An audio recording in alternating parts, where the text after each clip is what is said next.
Well, good morning, everyone. My name's Rob Turnbull. I'm from a theatre group called the Backyard Bard, and we'll be presenting the Bible readings for this week. I'm delighted to share with you this morning's Bible passage. I will be presenting Esther chapter 3, and one of our new storytellers, Kristen will be presenting Esther chapter 4.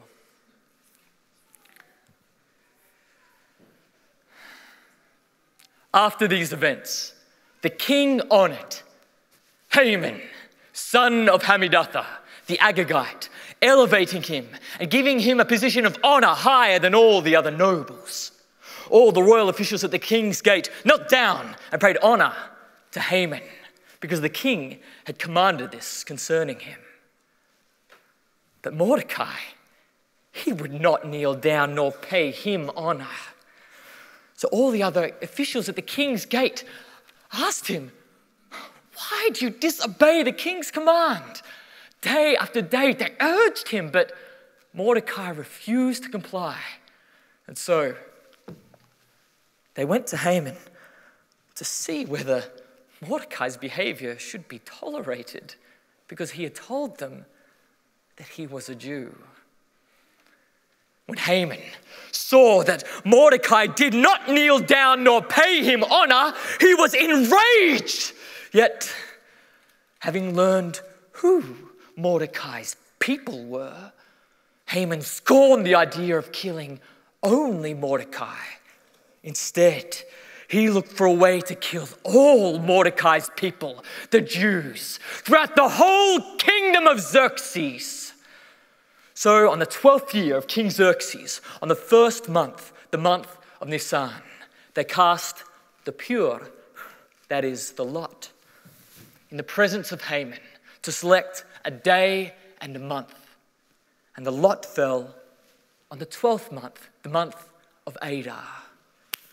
And so Haman said to the king, "There is a certain people dispersed and scattered amongst the peoples of your realm who keep themselves separate. Their customs are different from that of all the other peoples, and they do not obey the king's laws. It is not in the king's best interests to tolerate them. If it pleases the king, let an order be written to destroy them, and I will pay 10,000 talents of silver into the king's treasury for the royal administrators." And so the king took off his signet ring and gave it to Haman, son of Hammedatha, the Agagite, the enemy of the Jews. The king said to Haman, "You've got the money, and do with the people as you please." Then, on the 13th day of the first month, the royal secretaries were summoned, and they wrote out in the script of every province and the language of every people all Haman's orders.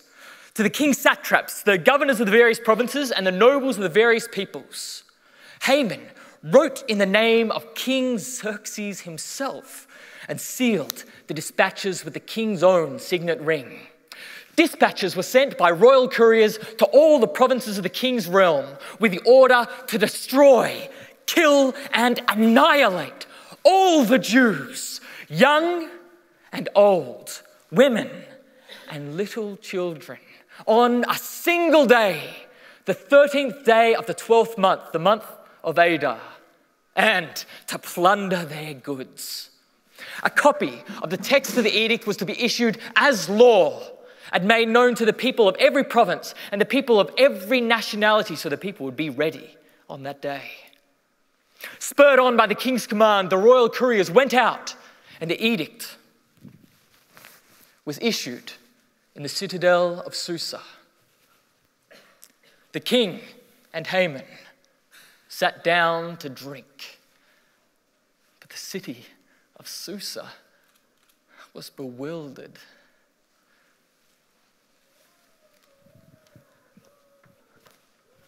When Mordecai learned of all that had been done, he tore his clothes, he put on sackcloth and ashes, and he went out into the city, weeping loudly and bitterly. "Ah! But he only went as far as the king's gate, for no one wearing sackcloth was allowed to enter it. Through every province where the edict and the order of the king went, there was a much mourning among the Jews, with much fasting and weeping and wailing. They were laying in sackcloth and ashes. And Esther's attendants and eunuchs went to tell her about Mordecai. She was in great distress. She sent clothes for him to put on instead of the sackcloth, but he would not accept them. So she summoned Hathach, and she ordered him to go to Mordecai and find out what was troubling him and why. So Hathach went out into the open square in front of the king's gate, and Mordecai told him of everything that had happened to him, including the amount of money that Haman had promised to put into the royal treasury for the destruction of the Jews. He also gave him the edict that had gone out for the annihilation of the Jews, and he asked him to show it to Esther and explain it to her. And he told him to urge her to go before the king, to beg for mercy and plead for her people. So Hathach took this message back to Esther, and Esther replied, "All the king's officials and everyone living in the king's provinces knows that any man or woman who goes before the king without being summoned, there is but one law, that they be put to death. The only exception is if the king extends his golden scepter and therefore spares their lives. It has been 30 days since I went before the king." When Hathach took this answer back to Mordecai, Mordecai sent this reply back to Esther: "Do not think that just because you are a Jew living in the royal palace, that you are the only one who is going to be saved.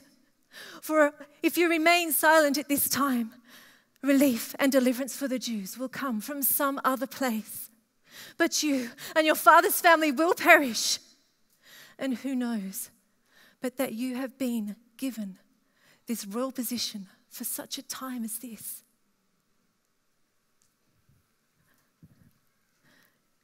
Esther sent back this answer: "Go, gather all the Jews in Susa.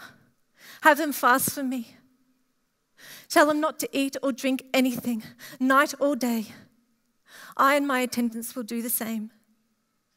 And when it is done, I will go before the king, even though it is against the law. And if I perish, I perish." And Mordecai went and carried out all of Esther's instructions. So hear the word of the Lord.